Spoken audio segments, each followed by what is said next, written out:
2000, you're cleared en route. 404 172 at 2500. Alright, clear for takeoff. It's time for Kris Cruz. Hey guys, welcome back, and I'm switching episodes.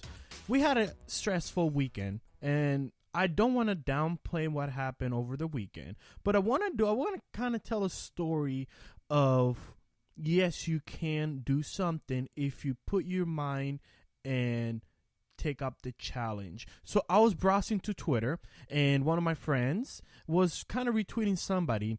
I read her story, and it was just fascinating. And I said, I have to talk to her. Her name is Savanna. And she said, 4 years ago, a guy told me I couldn't build costumes, well, because I was a girl. Huh. Is it rude to say mic drop?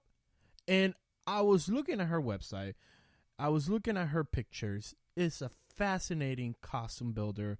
Guys, let's welcome Savanna to the program because she's going to tell us her story about creating costume. Hi, Savanna. Welcome to the program. Thank you so much for having me. So it's a fascinating story. Now, before we start into where you're at today, tell me a little bit of who you are. So my name is Savanna Kiefer, and I'm a student. I go to college, and I'm also a huge Star Wars fan. That's kind of what I do. As a hobby, I create all sorts of Star Wars costumes. I'm really into blogging. I have a website called The Dorky Diva, and I just use that as an outlet to talk about my love for Star Wars and my love for costuming. So it's a great mix-up of those two things. Yeah, I was looking to your website, and I love the title, The Dorky Diva, which is kind of interesting because it's like, it's like you kind of capitalizing on your geek side and, and your diva side. So it's pretty cool. So I see here that you're a fangirl, you're a photographer, you're a fashionista. Now, tell me what made you start doing costumes? I've kind of been involved in costuming my whole life because I loved dressing up when I was little, and I would go to Disney. They had an event called Star Wars Weekends, and the people who attended the event could dress up in costumes. So I always did that when I was little. And then I started to realize that this was a thing people did for a hobby all the time, and they also did it for charity. So I'm in an organization called the 501st Legion, and it's a purely Star Wars based costuming organization, and we do charity work in our costumes. And that was just really appealing to me because I thought, wow, I can really make a difference and help people while also doing what I love and dressing up in these costumes. So once I got involved in the 501st, it just kind of spiraled into this crazy mess of wanting to build costumes all the time and help people build their costumes so that they could get involved with this group. That's fascinating that you're using your talents to do charity work. Now, let's talk about your journey here. So I had gotten around the 501st a little bit. You can't join until you're 18 years old. And I got involved when I was around 16 years old. So my mom is in the organization and my older brother is in it as well. So I would start sort of making my own costumes and joining them at events, but I wasn't an official member. And when it was time for me to actually join and become a member, I was working on my costume and somebody else in the organization said, "Oh, you're not going to be able to finish that costume by yourself because you're a girl." And I was like, whoa, back up. Like, are you kidding me? And that's when I sort of had the motivation to do my costume completely on my own. My mom helped me with the fabric parts of some of my costumes, but for the most part, I did a lot of the like shaping and resizing and painting and all that detailed stuff. So I got involved with it about 4 years ago, and I really took it seriously when that guy kind of challenged me because it got under my skin. No, it's really interesting because, we all get those, oh, you're not going to do it. I'm one of those, people told me you're not going to be good in radio. And I was like, well, watch me. Or They told me, you can't mix politics, entertainment, and faith. I'm like, well, watch me. Now I've been doing it for 3 years now. So I totally feel what that, and I don't see us like, I don't know about you, but I didn't see us like keeping me down. I see them like, you know what? I want to prove you wrong. So it kind of like challenge me to do more. Now, tell me about your creative process because it's really fascinating. I'm looking at the pictures here and I see, for my kind of like not costume designer, I see a lot of hard work in it. So tell me about your process. Are they made out? What are they made out of? All of them are made out of plastic. Usually they're made out of a plastic called ABS, and it's really durable and really strong. But when it's heated up, you can form it into any shape you want, which is amazing. And I buy these costumes basically as kits, and a lot of people in the 501st do that. So somebody sculpts the costume, they make a mold of it, and they vacuum form it, which creates all the pieces. But when I get the pieces, there's tons of them, and then you have to glue them together and bondo them and paint them. And I'm very petite. I'm like 5'2", very thin. And a lot of these costumes are made for average size men, like 5'10" and up. So whenever I get the costumes, they're huge on me, and I have to resize them to fit my proportions, which is a lot of work. And not a lot of people have to do that, because most people who are into costuming have a good average body size, but I'm really short. So I have to kind of work around that. So once it's all resized and put together, then I paint them. And that's my favorite part of the process, is getting to paint them. And my newest costume that I'm working on right now is really colorful and really, really detailed. So I've been working pretty hard on that. But sometimes these costumes can take months to put together. Sometimes they just take a few weeks. But it's a really long process and very detailed process to get the final result. How many do you have complete?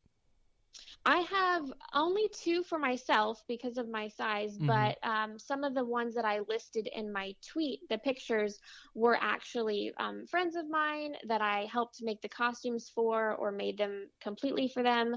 So I've helped a lot of people in the organization put their costumes together if they don't really have the skill set to do the painting and the gluing and all that sort of work.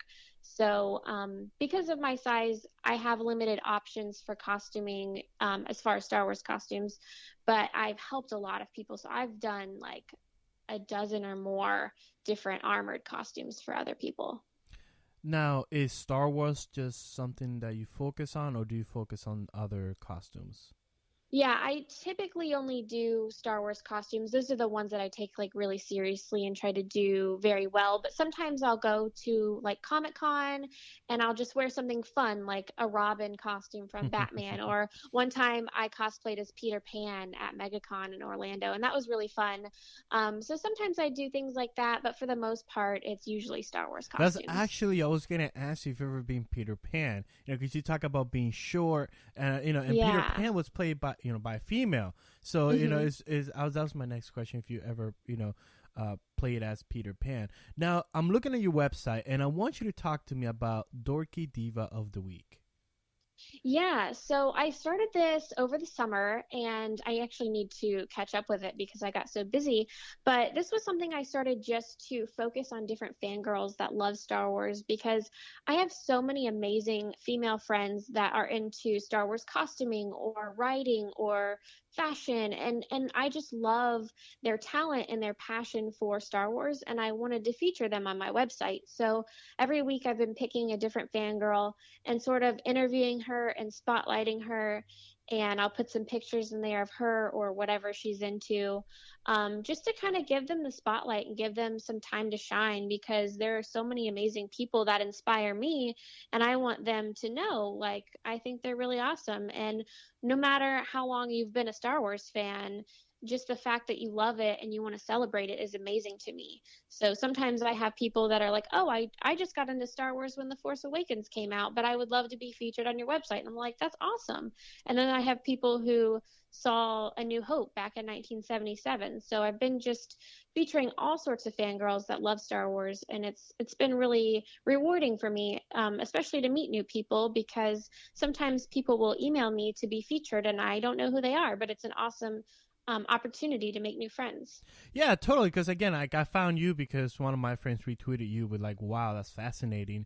And I was like, wow, that is more fascinating, because I think it was a couple months ago, I was interviewing one of the Olympics participants, and she was actually, just like you, that set up a goal, and she met her goal when she said it, and she was participating at the Olympics, so here Wow. you are, you set up your goals of, I'm going to build this costume. And this is one of the reasons, Savanna, I want to bring you on, is because when you set up goals and you set up, like, I'm going to challenge myself to do this, anything is possible.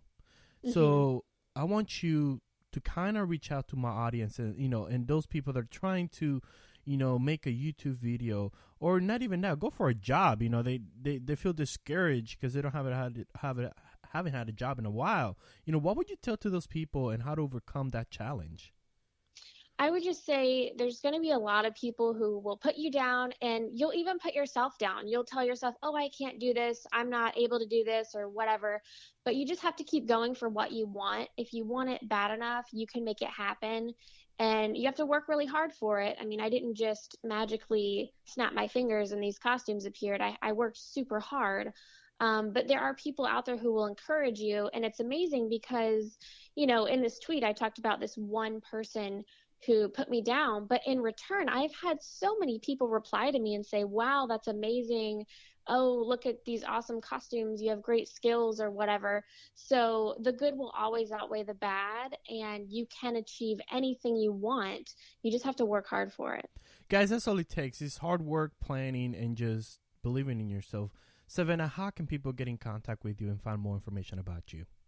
So you can find me on Facebook at facebook.com/thedorkydiva, and you can find me on Twitter and Instagram at Savanna_Kiefer. And then my website is just thedorkydiva.com. I'm telling you guys, I was looking through, as she was talking, I was looking through her website. She has some fascinating work coming out. She has a podcast coming out. Yes. So that's fascinating. Maybe I can help you produce some of those podcasts. That would be awesome. So, guys, go check her out, thedorkydiva.com.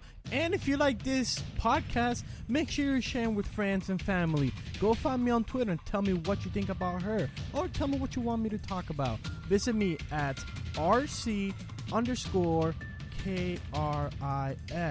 or visit my blog, KrisCruzblog.com. That is KrisCruzblog.com.